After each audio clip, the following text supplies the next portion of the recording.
Muito bem. E o nosso timaço aqui no estúdio completo agora, né? Porque estamos na companhia do Dr. Cecim El Ashkar. Tá certo, doutor? Ashkar. Dr. Cecim El Ashkar, que está aqui conosco, que é médico pediatra, e está lançando mais uma edição do livro da mamãe, da gravidez à amamentação. Qual é a edição essa, professor? Na verdade, boa tarde. Boa tarde. Amigo, boa tarde, espectador, boa tarde, ouvintes. Esse livro, na verdade, nasceu em 81, quando eu comecei a fazer pediatria, e nós não tínhamos um material para entregar para as mães, né? Então, tinha muitos questionamentos, além da consulta. Aí, eu tinha um amigo no Rio que fez um manual pequenininho, e ele me deu o primeiro manual, e em cima daquele manual a gente foi crescendo. Ele tinha 20 páginas, aumentou para 30, para 40, e de 81 para cá foram vários pequenos. Em 2003, eu fiz a primeira edição grande, já daí completa, né, uma editora, bem certinho, né? E 9 anos depois a gente fez a segunda edição, praticamente com 100% de informações a mais. Então, nesses 9 anos que separa a primeira da segunda edição completa, ele praticamente agregou 100% de informações. Pô, eu tô vendo aqui na contracapa aqui, essa mensagem aqui é maravilhosa também, né? As crianças aprendem o que vivem. Se a criança vive com críticas, ela aprende a condenar. Se a criança vive com hostilidade, ela aprende a agredir. Se a criança vive com zombarias, ela aprende a ser tímida. Se a criança vive com tolerância, ela aprende a ser paciente. Se a criança vive com incentivo, ela aprende a ser confiante. Se a criança vive com elogios, ela aprende a apreciar. Se a criança vive com retidão, ela aprende a ser justa. Se a criança vive com segurança, ela aprende a ter fé. Se a criança vive com aprovação, ela aprende a gostar de si mesma. Se a criança vive com aceitação e amizade, ela aprende a encontrar amor no mundo. Que bonito isso, né? Isso daí é um autor desconhecido, eu encontrei, coloquei na outra edição e repeti nessa, pela grandeza da verdade, né? E pela identidade que a gente, quando lê isso, né, consegue aplicar para os nossos filhos. Doutor Cecim, aqui são dicas que são pontuais, né? São dicas para o dia a dia, né? Na verdade, assim, eu considero hoje, depois de 40 anos cuidando de criança, que o maior investimento que um ser humano pode fazer na vida é ter um filho. E esse investimento, ele é altamente valioso, ou para o bem ou para o mal.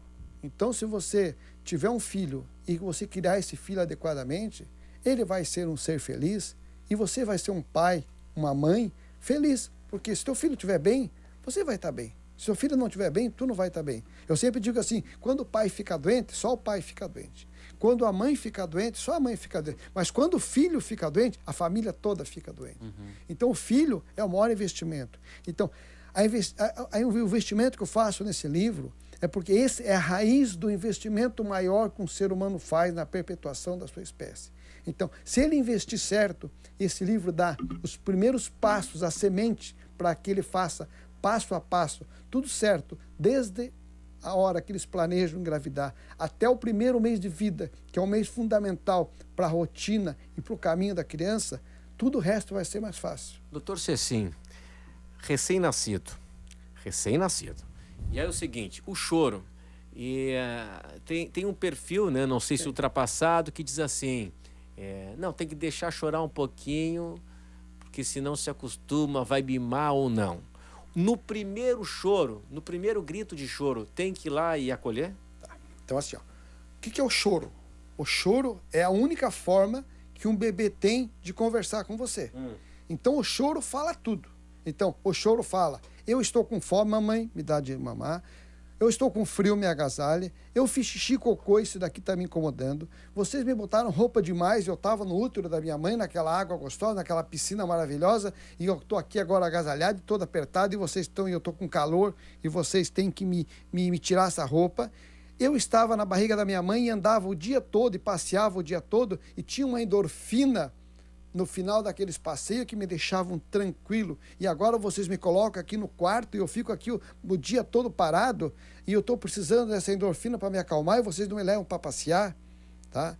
Ou, mamãe, você me deu um leite, você comeu um camarão, você comeu uma carne de porco, tomou um refrigerante, e esse alimento passou para o meu intestino, e meu intestino agora está distendendo, está tendo gás, eu estou tendo dor, entendeu? Eu estou chorando, por que vocês fizeram isso comigo?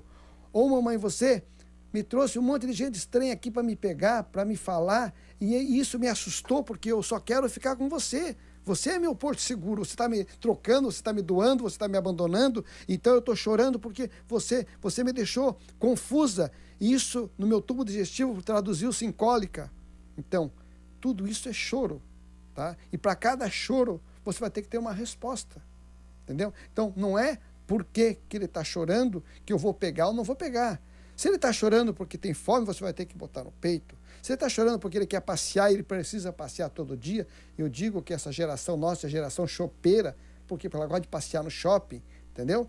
Então, vai ter que passear. Se ela tem dor, você vai ter que medicar essa dor, então tirar essa dor. Tem que acolher.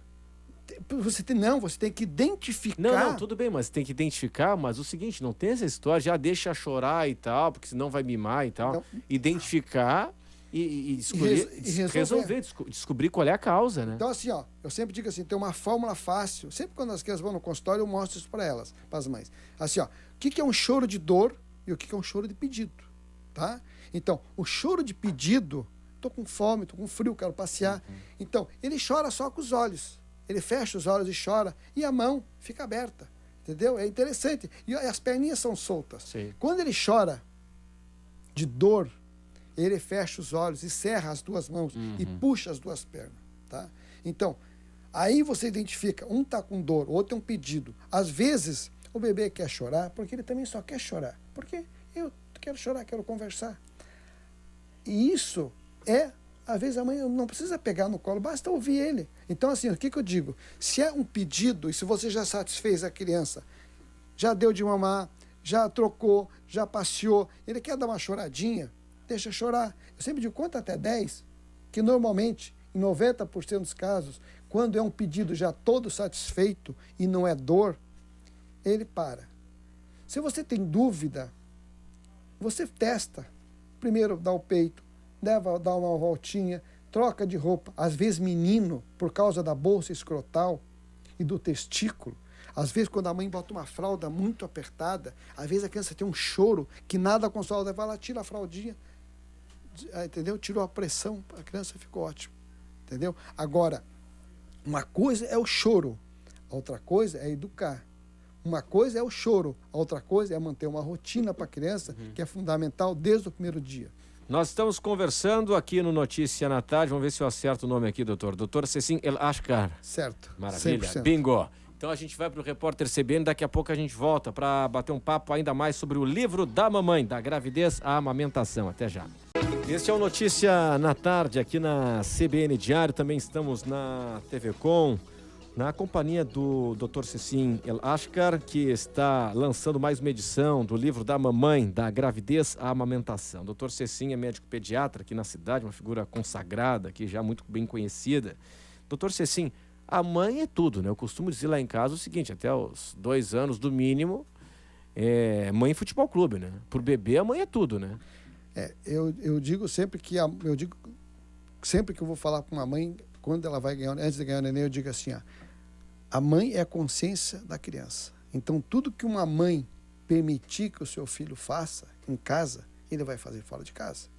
Porque se minha mãe permite que eu faça, quem é o mundo para dizer o contrário? Minha mãe que me ama, que me amamentou, que acorda de noite, que me troca, que me embala, que leva para passear. Então, a mãe é consciência. Então, aí eu digo assim, ó, se uma mãe permite que um bebê bata na cara dela, ela vai bater na cara das pessoas fora. Se uma mãe permite que eu xingue, que eu levante a voz, entendeu? Que eu faça uma birra e, através da birra, eu consiga aquilo que não é certo, ela vai fazer a birra fora. E daí nós vamos ter, assim, bem claramente, 2 tipos de seres humanos, né? Aqueles que nasceram no instinto e a mãe, principalmente, conseguiu educar e humanizar, que vão ser os seres felizes, e aquele ser que nasceu extinto e a mãe consolidou o instinto. E e que vão ser seres infelizes, que não vão se dar bem na vida, que não vão conseguir ficar no emprego, que não vão conseguir superar uma dificuldade e que vão acabar mergulhando em algum tipo de vício, droga, bebida, álcool e outras coisas mais, entendeu? Então, assim, a mãe é que vai decidir o futuro do filho. Como? Se ela agir certo ou se ela agir errado. É fácil, é difícil? Não. Por quê? Basicamente, a gente tem 3 tipos de seres humanos. A criança quietinha, que a gente chama de hipoativa, a normoativa e a hiperativa. Então é fácil qualquer pessoa educar uma hipoativa, até uma normativa. Agora, aquele hiperativo, que é aquela criança que não tem paciência, aquela que chora na primeira situação não resolvida, aquela mãe que o vizinho vem acordar porque a criança está chorando 2 horas de noite, porque está reinando, porque aí não sabe por quê. Esse hiperativo, ele é o polyposition de amanhã, mas ele pode ser o polyposition do bem ou do mal. Então, esse é o mais difícil de todos. E isso a mãe vai ter que ter mais pulso, vai ter que chorar mesmo para não deixar ele fazer o que ele quer, vai ter que sair do ambiente, vai ter que colocar no quarto para meditar. Eu digo assim que hoje nós temos que ensinar nossas crianças e nós a meditar. Isso é fundamental, meditar, entendeu? E não adianta bater. A criança não adianta. Sempre que você bate numa criança, ela bate em ti. Eu acho uma covardia. Qualquer um adulto, nós desse tamanho, com um filhinho de 80 centímetros, 90, bater numa criança, puxar uma palmadinha. Quando você chega a dar uma palmadinha, é porque você deixou a criança passar todos os limites. Então, a primeira coisa, como diz aquela coisa, né? Zero, né? Não, tolerância zero. Então, com a educação também é tolerância zero. Quando a criança faz a primeira coisa errada, que a mãe desaprova como? Não deixando ela fazer. E se ela se passa, põe no quarto. E tem aquela história de se abaixar, olho no olho, e falar na altura, desaprovar e falar na cara da criança, né? Agora, não de cima para baixo. Ameaçando. Se tu fizer isso, entendeu? E não cumprir. Então, criança, ela nessa hora, ela está testando. Tá, e doutor, o que o senhor acha da lei das compensações, hein? Se fizer isso, vai ganhar aquilo e tal. Então, assim, quando você sai muito do lugar comum, quer dizer, quando você pega uma criança hiperativa, que ela tem uma inteligência muito grande, ela só não tem um entendimento, é mais difícil. Então, essa criança, normalmente, você acaba negociando em algumas situações, entendeu? Em algumas situações.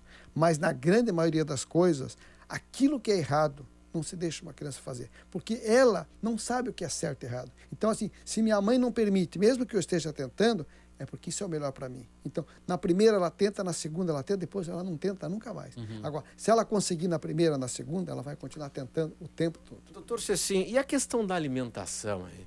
Porque a ordem médica, o protocolo, aquela história básica, né, da nutrição também, né, de se alimentar bem. Eu já conversei com o senhor em outra ocasião, o senhor dizendo o seguinte: não, tem que comer com aquilo que vem da terra, né? Menos industrializado e aquilo que vem da terra, da natureza, né? Bom, mas essa criança rejeita. Então, assim, primeiro que a criança só rejeita se ela não tem fome. Então, assim, a criança com fome come até sabão. Tá? Então, assim, o que nós temos que entender? Por quê?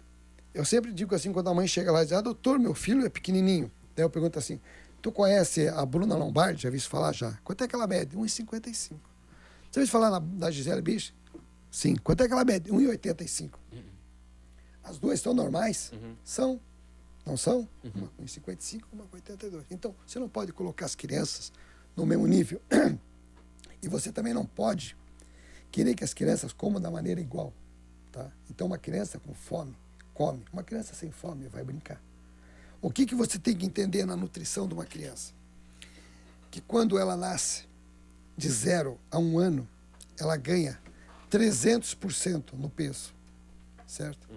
Ganhei uma água aqui, muito obrigado. Aqui. Pois é, porque hoje nós temos uma oferta muito grande dos produtos industrializados, né? E hoje a mãe trabalha, ela quer ficar bonita, ela não tem tempo mais para ficar em casa cozinhando, às vezes não tem condições financeiras de ter uma empregada, enfim, uma cozinheira.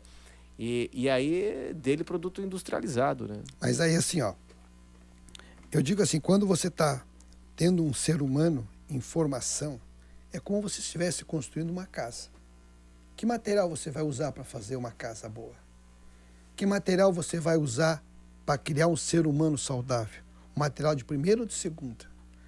Você, nós estamos na fase de manutenção. Nós estamos trocando o produto. Para nós, é trocar o produto mais ou menos que estragou. Eu acho que a gente já está em restauração, hein? Exatamente, mas a criança tem informação. Então eu sempre digo para a mãe, o que você vai dar para ela? Um refrigerante ou uma fruta? Né? Um leite materno ou um outro leite, se você puder o leite materno. Então assim, então a nutrição é a formação do indivíduo, é a casa que está construindo, boa ou ruim, com material de primeira ou de segunda. Agora, complementando, então, de 0 a 1 ano, uma criança cresce em peso 300%. De 1 ano a 2 anos, a criança cresce 20%. Então, a família não entende que quando a criança chega com 1 ano, ela quer que ela coma 3, 4 vezes por dia, mas ela não vai comer, porque ela não precisa. Então, assim, ela cresceu 300% para se habilitar a caminhar. Quando ela chega com 1 ano, ela vai começar a caminhar. E ela leva 1 ano para aprender a caminhar e a correr firmemente. E nesse período, o corpo, inteligentemente, que a gente às vezes não percebe isso, ele não ganha peso. Por quê? Ela tem que estabilizar o peso, porque senão a criança não vai conseguir andar, ela vai cair muitas vezes, vai se machucar. Então o corpo, nessa fase, ele estabiliza o peso. Uma criança ganha entre 1 e 2 anos 7 gramas por dia. Eu digo assim, se ela comer 2 vezes por dia, não precisa mais que isso. O resto, a cabeça dela, o neurônio dela, só quer saber de andar, de brincar. Tudo aquilo que o corpo dela queria fazer quando ela não conseguia, agora ela vai fazer e vai falar. Então, nessa época, que é a época geralmente que as crianças não comem, as mães não entendem que elas não comem porque elas não precisam comer e que o corpo também não precisa da comida. Elas precisam investir no andar, no caminhar, no sair passear, no dar espaço para a criança. E essa fase vai em que de faixa 1 etária? a 2 anos. De 1 a 2 anos. Até caminhar bem direitinho, daí ela volta a comer melhor. Agora, o que acontece? A criança é esperta, às vezes muito mais do que nós. Se você pega um filho hiperativo, se você é normativo, ele é mais inteligente que você. Então, quando a criança percebe que é importante para a mãe que ela coma, ela começa a jogar. Ela não come, porque ela sabe que a mãe vai dar o que ela quer, entendeu? É o tal da chantagem. Então, eles começam a chantagear os pais. Com 1 ano, aí fica assim, doutor, assim, criança é um ser manipulador. Manipulador. Ele não nasce anjo, ele nasce mais para demônio do que para anjo. Que frase é essa aí?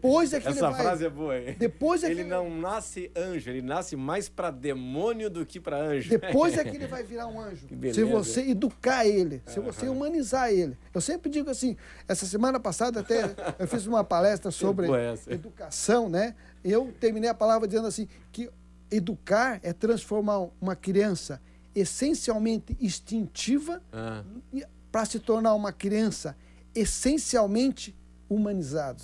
Então, esse é o nosso papel, humanizar. E a nutrição entra muito bem nisso. Doutor, uma outra questão. Uma grande preocupação dos pais de primeira viagem, em se tratando de recém-nascidos, é que a criança vai se engasgar. E durante a noite, após amamentar, enfim, após a alimentação, né, o leite materno, mamadeira, é que a criança vai se engasgar. E aí? Olha, hoje você só tem essencialmente 2 causas de morte no primeiro ano de vida. O primeiro é isso, é o engasgo, né? É o refluxo, é o leite que sai do estômago e vai para o pulmão e a criança se afoga dentro do pulmão. Isso é hoje talvez a principal causa de morte, que já reduziu bastante pelos conhecimentos. E a segunda são as meningites ainda que matam, tá? E os acidentes. Quer dizer, então hoje praticamente as outras doenças, nenhuma delas mata, por quê? Porque você tem vacina hoje praticamente para todas as doenças mortais que matavam no meu tempo. Então o engasgo ainda é um problema sério. É um problema sério. Então, mas ele é um problema sério, mas é fácil de solução. Então, qualquer criança, e você viu no longo desses últimos anos, quando isso veio à tona, e isso começou com aquela reportagem no Fantástico, né? Daquela criança aqui que foi ressuscitada, lembra disso? Sim. Inclusive, eu tive o privilégio de participar, né? Que o cara foi lá no meu consultório e fez a entrevista, perguntou, daí eu peguei uma boneca lá do consultório e fiz a manobra e acabamos nós participando lá no Fantástico desse quadro. Então, assim, toda criança que é pega na hora, ela salva. Salva 100%. Tu pode ver que todos esses casos que surgiram aí, de mãe que bombeiro fez, ninguém morreu. Mas tem que saber, né? Não. É só pegar a criança e levantar. Levantou, 90% ela já se acomoda. Se não se acomodou, é só colocar a criança de frente para ti, vamos imaginar que a criança esteja aqui, de frente pra ti, e aperta. Metade não toma, e faz um aperto assim, pronto. Aí, o que tiver para sair, vai sair para fora. Pronto. O que acontece? Por que elas morrem? Agora elas vão responder por que elas morrem. Porque eu fiquei 30 anos trabalhando no Hospital Florianópolis, então, muitas madrugadas, eu vi muitas crianças chegarem mortas no hospital. Já midriáticas. O que acontece? É mãe, geralmente, que trabalham muito durante o dia, certo? Ou por algum motivo dorme, o que acontece? Então eles amamentam a criança, ou dão uma mamadeira, a criança dorme e ela fica lá. É claro, e a mãe está dormindo. E a mãe está dormindo. Quando a mãe acorda para a próxima mamada, ou acorda, quando ela chega lá, a criança está morta. Então assim, ó, então, o que tem que fazer? Eu sempre digo, às vezes o pai fala assim, sim, doutor, que horas ele pode se engasgar? A qualquer momento. A gente pode se engasgar... Essa é a questão, né? Que a mãe dorme, né? A gente pode se engasgar com a saliva. Às vezes a gente Claro. Então a criança pode, depois de mamar, ela leva 5 horas para esvaziar o estômago. Então até 5 horas depois, ela ainda pode voltar. O que a gente faz? Dá de mamar. Se ela se engasga, levanta, geralmente fica em pé. Em pé significa o quê? Aqui reto com o tronco e o tronco reto com a barriga, certo? E ela se acomoda. Se não, você aperta aqui. E depois de 10 minutos de pezinho para rotar, coloca a criança no berço, com a cabeceira mais alta e de olho nela. A hora que ela começar a se engasgar, levanta e está resolvido. Não, claro. Agora, é que o seguinte, pega um recém-nascido que acaba mamando de 3 em 3 horas, enfim, e a mãe dá de mamar 3 da madrugada, 6 da manhã, 1 da madrugada, enfim, tem uma hora que ela capota, né? Mas não pode. Tem que ficar vigilante, né? Nesse período tem que ficar principalmente é a questão, né? Nos 3 primeiros meses. Depois ela já tem uma coordenação melhor. Doutor Cecim, pois não, o senhor quer completar? Só dizendo assim, e geralmente aqueles bebês que se engasgam, eles se engasgam mais. Esses que têm mais tendência, tem que ter mais cuidado. Os outros, geralmente, a mãe no primeiro mês já sabe. Aqueles que não se engasgam, normalmente, eles não vão se engasgar. Aqueles que têm uma tendência é que você tem que ter um cuidado maior. Muito bem. Doutor Cecim, o lançamento vai ser quando? O lançamento, eu quero convidar você. Obrigado. E gostaria que você fosse, né? Porque legal, você, obrigado. Desde uma entrevista que a gente teve aqui, a gente parece que teve uma identidade muito boa. Eu adorei mesmo. E vai ser terça-feira, dia 3 de abril. Próxima terça-feira. Às 19 horas, na Assembleia Legislativa. Opa, na Assembleia. Convido os meus pacientes, todos que quiserem ir, tá? Certo? Isso aqui é uma prestação de serviço, né? É uma prestação de serviço. Eu sou apaixonado por esse tema. Tá, e esse segundo tema vai ser educação, né? Que é o próximo livro. Ah, o senhor está escrevendo? Já escreveu? Está finalizando? Estamos no esboço. Ano que vem, se Deus quiser, eu quero estar aqui. Educação, mas certamente. É Limites. O livro vai se chamar Limites. A difícil missão de educar nossos filhos. Ah, perfeito. Esse é um desafio e tanto também.